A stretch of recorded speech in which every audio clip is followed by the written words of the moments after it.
Assalamualaikum warahmatullahi wabarakatuh. Saya Nur Nafisa binti Nazri P157320 daripada kumpulan 7 akan membentangkan tentang mata pelajaran, kurikulum dan inovasi dalam pendidikan berkaitan dengan kelas makanan.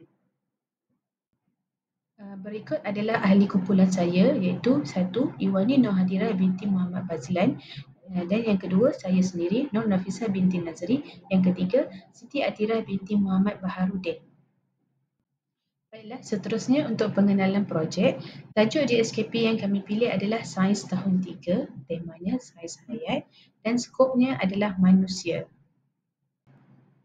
Baiklah, seterusnya bagi pengenalan, standard kandungan 3.2 kelas makanan, bagi standard pembelajaran pula 3.2.1 memberi contoh makanan bagi setiap kelas makanan, 3.2.2 mengitlak kepentingan makanan tersebut mengikut kelasnya kepada tubuh badan manusia.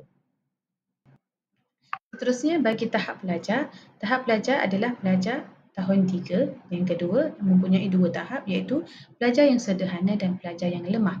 Yang ketiga, peralihan daripada pengetahuan asas makanan tersebut kepada pemahaman yang lebih mendalam tentang makanan. Yang keempat, contoh nasi, ayam dan sayur. Pelajar dapat mengetahui nasi adalah karbohidrat, ayam adalah protein dan sayur adalah serat. Teori pembelajaran yang pertama adalah perkembangan kognitif, yang kedua melibatkan interaksi sosial antara guru dan murid, yang ketiga peranan guru memudahkan, membimbing dan menyokong pelajar untuk memahami topik dengan baik, yang keempat adalah bantuan scaffolding seperti video dan quizzes.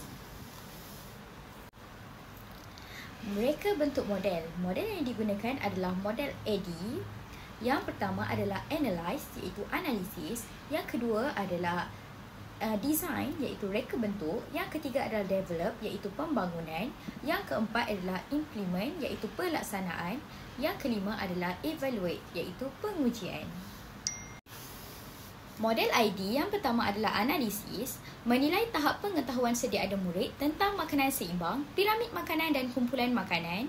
Yang kedua adalah reka bentuk, merancang objektif pembelajaran, contohnya murid dapat mengenal pasti dan mengelaskan makanan mengikut kelas makanan.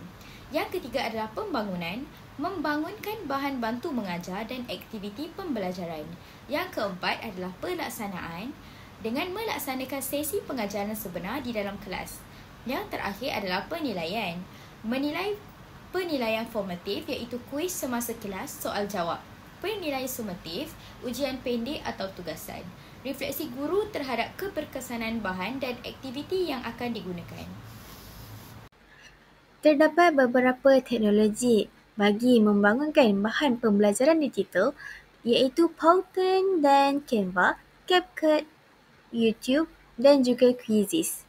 Kami menggunakan Powtoon sebagai salah satu animasi yang menarik dan juga gabungan dengan Canva di mana animasi tersebut dapat menghasilkan suatu gabungan yang menarik minat murid, dan juga CapCut di mana penyuntingan bagi suara ataupun lagu latar belakang dapat diubah suai di sini. Kemudian di YouTube kami membuat naik bahan pembelajaran digital di YouTube supaya dapat diakses kepada semua pelajar, dan juga Quizzes iaitu salah satu langkah dan sesi untuk murid membuat pengukuhan secara interaktif. Baiklah, saya Iwani Nur Hadirah binti Muhammad Fazlan P159013 akan meneruskan pada jalan penceritaan.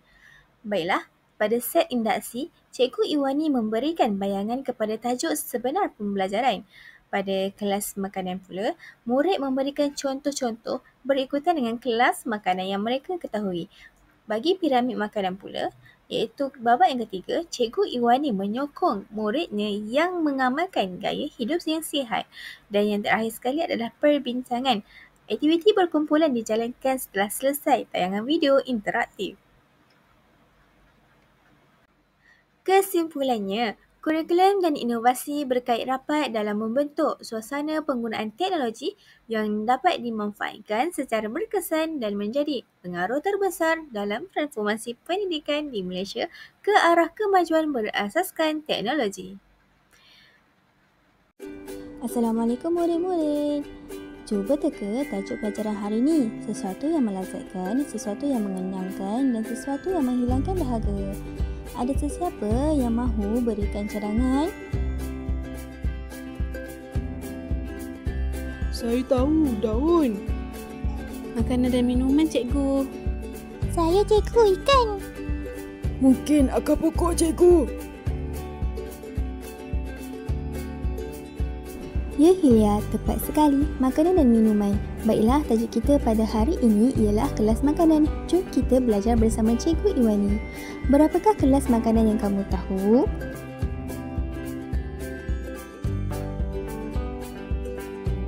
Mari kita lihat 7 kelas makanan. Baiklah, 7 kelas makanan. Pertama, karbohidrat seperti nasi akan memberikan tenaga. Kedua, protein untuk pembesaran seperti ikan. Ketiga, lemak bagi memanaskan badan seperti keju. Keempat, mineral untuk menjaga kesihatan seperti ikan bilis. Kelima, vitamin sama juga menjaga kesihatan. Yang keenam, pelawas supaya mencegah sembelit. Dan yang ketujuh adalah air supaya mengawal suhu badan seperti jus dan air. Amalkan gaya hidup sihat ya. Bersama-sama kita menjaga kesihatan diri.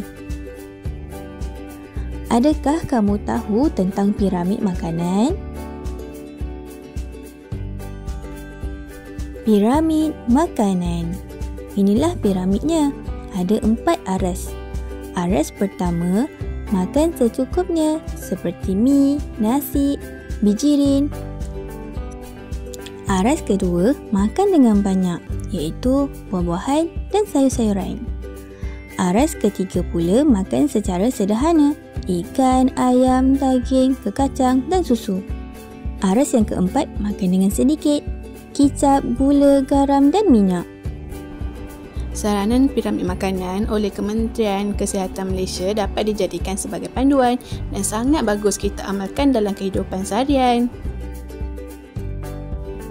Benar, itulah fungsi piramid makanan.